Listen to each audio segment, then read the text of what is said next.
A gente volta a falar sobre a situação de Donald Trump. Ele foi considerado culpado em 34 acusações no caso de fraude fiscal em Nova York, envolvendo o pagamento à atriz de filmes pornôs, filmes adultos, Stormy Daniels. Para a gente entender melhor as implicações desse caso, o que vai acontecer, o que pode, se pode ou não afastá-lo da próxima disputa eleitoral, o nosso convidado é o professor de Direito Internacional Manuel Furriela, como sempre, gentilmente nos atendendo. Tudo bem, professor? Boa noite, bem-vindo. Boa noite. Bom, professor, primeiro a questão inédita, né, de um ex-presidente ser condenado dessa maneira. E é saber o que pode acontecer, porque a sentença só sai em julho, é isso? Exatamente. Hoje você teve a decisão do júri, é uma decisão impactante, foi unânime. Como nós sabemos, é uma decisão de populares, de cidadãos comuns, que são os que compõem o júri.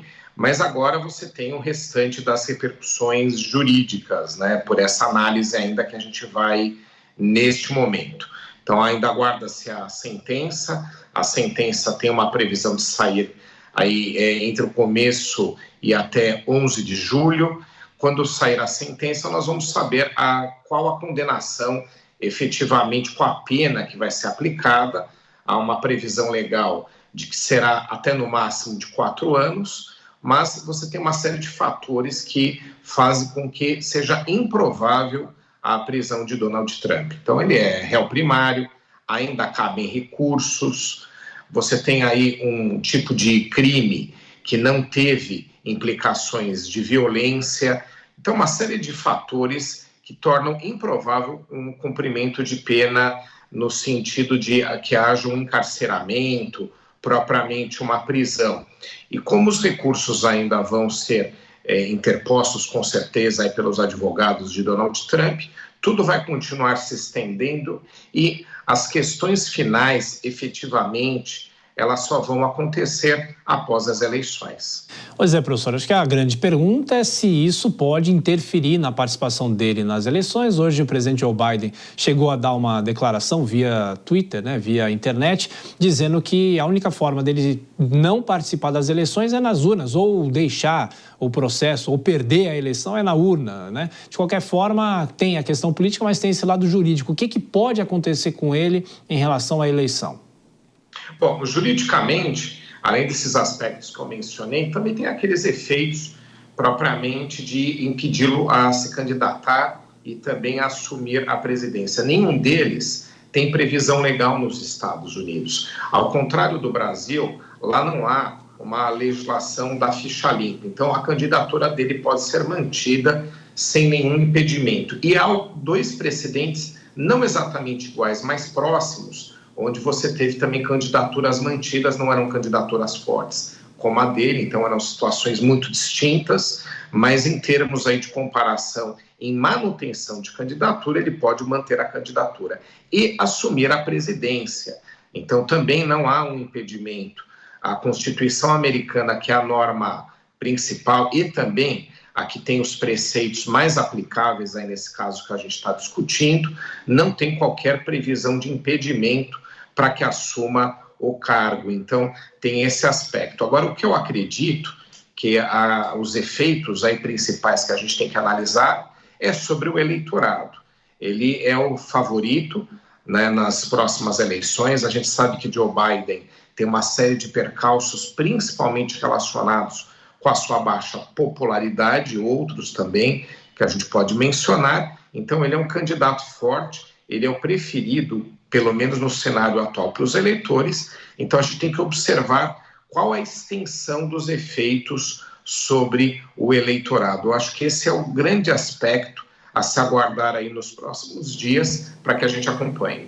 E dentro disso, professor, que o senhor está falando, uma informação que saiu um pouco depois dessa decisão do tribunal, o comitê de campanha de Donald Trump está apelando para doações dos eleitores nesse momento, aproveitando esse clima de que ele pode, enfim, ser punido lá na frente, e tem outras ações em andamento, mas na cabeça do eleitor de Donald Trump, não necessariamente o eleitor mais fiel, mas também o republicano em si, ele deixaria de apoiar Donald Trump por causa dessa condenação, ou nesse momento ele vai apoiar mais ainda?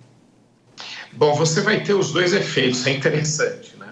Essa é uma candidatura e um momento político dos Estados Unidos muito sui generis. A própria eleição dele, há quase 8 anos atrás, foi realmente reveladora de um novo momento, né? Ele tinha uma candidatura improvável, disputou com candidatos fortes dentro e fora do partido, né? Também aí com os democratas, e saiu vitorioso naquele momento. E já nesse próprio estilo que ele mantém. Então é interessante que ele construiu todo um discurso, como bom comunicador que é, no sentido de demonstrar uma perseguição à sua candidatura, né? Não estou dizendo que é verdade ou não, não é meu ponto, mas meu ponto é a forma como ele conseguiu, ou como ele consegue se comunicar com o eleitorado, que eu mantenho muito forte. Então, grande parte dos seus eleitores não vão, obviamente, se sentir abalados por essa condenação. Mas você tem aí uma pequena margem que talvez sinta-se, né? Como a gente sabe que ele conseguiu também muitos votos, ou melhor dizendo, aí muitas intenções de voto em pesquisas, também por conta da fraqueza da candidatura de Joe Biden, a gente tem que ver o sentido que vai, ou os efeitos que vai ter sobre essa pequena margem, né? Agora ele tem uma consolidação muito grande de eleitores, aí entre 35% e 40% dos americanos têm uma predileção por ele. Eu acho que esses não serão afetados. Agora, aquela margem que defavorecia por conta de um desalento, do desencanto dos eleitores com Joe Biden, é que a gente tem que observar os efeitos sobre esses, mas de qualquer forma é uma margem meio diminuída, meio diminuta. Então não sei se isso será propriamente suficiente para uma virada de jogo a favor de Joe Biden. E, professor, e essa reação, que é uma reação muitas vezes típica dele, virulenta, dizendo que o tribunal é corrupto, isso pode trazer mais problemas para ele ou não necessariamente? Eu acho que não. É interessante que nos Estados Unidos, declarações fortes, feitas em certos aspectos, elas não têm nenhuma consequência jurídica. Você veja aqui que no Brasil, uma declaração desse tipo poderia suscitar a abertura de algum tipo de apuração por calúnia, injúria, difamação, né, que são aí os principais institutos, né, que a gente aplicaria nesse caso. Aqui no Brasil, com certeza, teria. Tanto é que a gente tem discussões desse tipo. Mas lá, princípios como liberdade de expressão e o entendimento de como ele é réu e está sendo envolvido nesse processo podem favorecer o direito dele de apresentar colocações. De qualquer forma, elas fazem sentido no discurso político dele. Ele precisa taxar o tribunal dessa forma, ele precisa desconstruir as narrativas jurídicas para continuar mantendo o seu discurso e seus eleitores. Então, é um estilo muito próprio dele e da nossa época, né? Como eu mencionei, a gente vive um momento nos Estados Unidos e em outros países onde os eleitores eles seguem outros tipos de nortes aí na hora de tomar a eleição. Então, muitos deles veem dessa forma ele como alguém de decisão, alguém determinante, alguém em momentos difíceis, como essas guerras aí que a gente tem acompanhado no exterior, seria interessante, né? Então, aos olhos do eleitor, não necessariamente causa um desgaste esse discurso dele, e por princípios que os Estados Unidos têm muito consagrados, talvez ele não tenha nenhum problema jurídico em relação a alguma apuração, se estaria ofendendo o juiz, caluniando e por aí vai.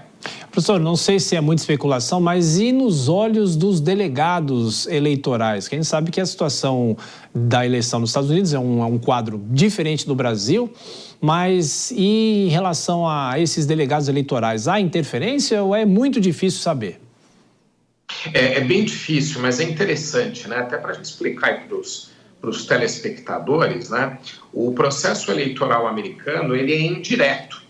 Ao contrário do Brasil, onde você amealha, junta os votos de todos nós quando nós elegemos, e é uma contabilização, né? Para os cargos majoritários, obviamente. Para os outros, você tem uma série de fatores, né?